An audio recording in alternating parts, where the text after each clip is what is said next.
Yesu Kristo nashimwe bene data bavandimwe, amahoro y'Imana nabane namwe. Uyu munsi ndanezerewe kongera kubana namwe, ndumva mfite ishimwe rikomeye muri njyewe ko Imana yatwongereye umunsi wo kubaho. Imana ishimwe. Reka turebe ijambo ry'Imana dusanga mu Bami ba mbere igice cyaho cya 21 umurongo wa 19. Tugiye kureba inkuru za Naboti ndetse na Ahabu.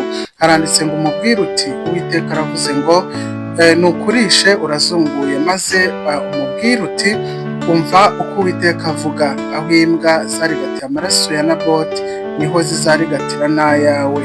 Imana yo mu ijuru idufashe.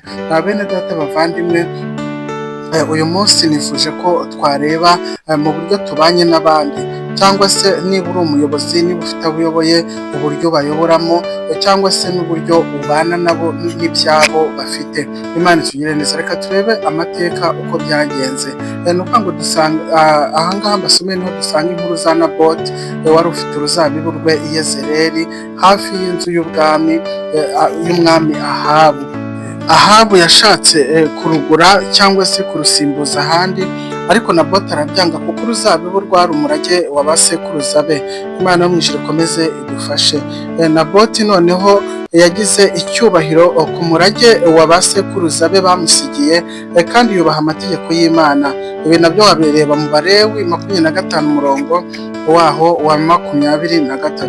Ni ukuvuga ngo avuga ko ubutasi si ubwacu ahubwo ari ubw'Uwiteka. Ni ukuvuga ngo Ahabu yari umwami ashaka kugenzura ibya Naboti, kandi ubutasi atari ubwacu ahubwo ari ubw'Imana. Imana itugirire neza. Reka turebe uburiganya bwa Ahabu na Yezebeli. Mbibutse ko Yezebeli yari umugore wa Ahabu. Ahabu yarakariye Naboti cyane, ajya mu nzu ababaye. Umugore we Yezebeli, umugore mubi w'umunyamayeri cyangwa se w'umunyeshyari, yaramubwiye ati umwami agomba kubona icyo ashaka cyose. Urumva nyine umugore ni umunyamayeri, yakongeje uburakari bw'umugabo we Ahabu. Nuko Yezebeli icyo yakoze ni iki? Yezebeli yafashe urwandiko, yafashe ibaruwa, yandika mu izina ry'umugabo we cyangwa ry'umwami Ahabu, atuma Naboti ashinjwa ibinyoma. Urumva yafashe urwandiko ararwandika mu izina ry'umugabo we, ashinja ibinyoma Naboti ngo byo gutuka ngo Imana n'umwami. Ni ukuvuga ngo Naboti icyo gihe bamujyanye imbere y'abantu, baramushinja ibinyoma, baramukubita, bamutera n'amabuye, arapfa. Imana yo mu ijuru ikomeze itugirire neza. Ni ukuvuga ngo aho ngaho Imana yararakaye. Imana irarakara ituma Eliya yari umuhanuzi. Imana imutuma kwa Ahabu. Imana yohereje Eliya kugira ngo ahure na Ahabu, amubwira ko amaraso ya Naboti azishyurwa uko byagenda kose, kandi ko ahantu imbwa yarigatiye amaraso ya Naboti ariho zizarigatira n'aye Ahabu. Imana itugirire neza. Bene data bavandimwe, iyi Mana yacu irarakara, igira uburakari.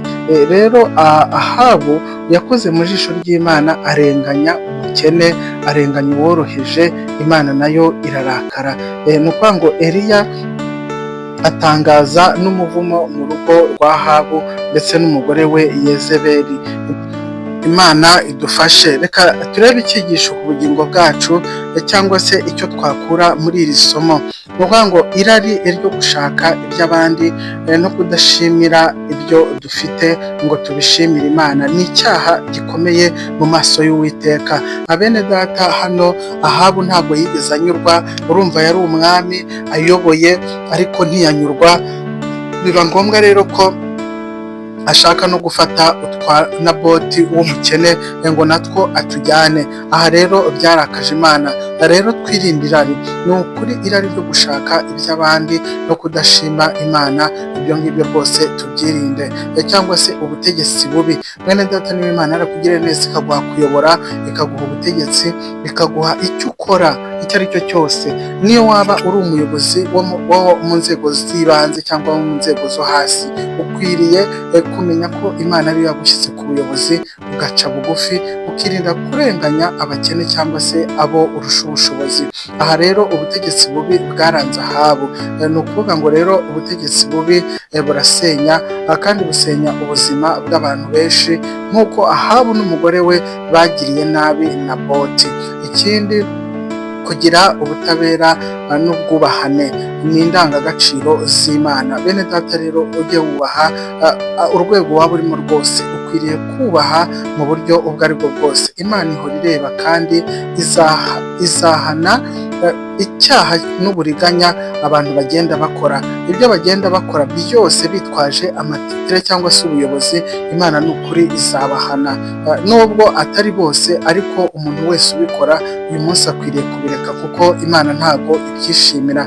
Niyo cyaba cyakozwe n'abami cyangwa abakomeye, ibyo ngibyo Imana irabyanga. Ni ukuvuga ngo uburiganya wakora, icyaha cyose wakora, nubwo waba uri umwami, kuko buriya Ahabu yari umwami kandi yari ayoboye rwose, yubashywe mu gihugu, ariko Imana yaramuhannye rwose, iramubwira ati aho imbwa zarigatiye amaraso ya Naboti, niho n'ayawe zizayarigatira. Urumva ko Imana yarakaye. Rero abakomeye mu maso y'Imana ntabwo bakwitwaza uko gukomera kwabo. Iyo bakoze nabi, Imana irabahana kandi ikabahana nabi.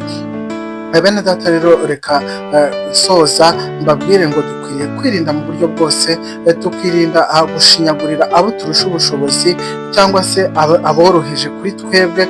Abenshi usanga babatwara n'ibyo bari bafite, aho kugira ngo babafashe gusigasira ibyo bagezeho, ahubwo bagashaka nabyo kubitwara. Uyu munsi rero Imana ntago iri kubyishimira.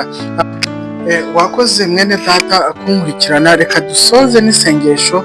Nagira ngo mbabwire ko dukwiriye kwitwararika mu byo dukora byose, cyangwa no mu bo tubana nabo, mu bo tuyobora, mu bo dukorana. Twitwararike rwose, twirinde guhemuzwa n'iby'abandi, ku bantu banga kumvira Imana, ahubwo bagakora ibibi, bagakora uburiganya. Imana yo mu ijuru ikomeze kutugirira neza. Bene data rero nifuza ko dusoza n'isengesho. Uwiteka atugire abantu bubaha ibyawe kandi birinda kurarikira iby'abandi.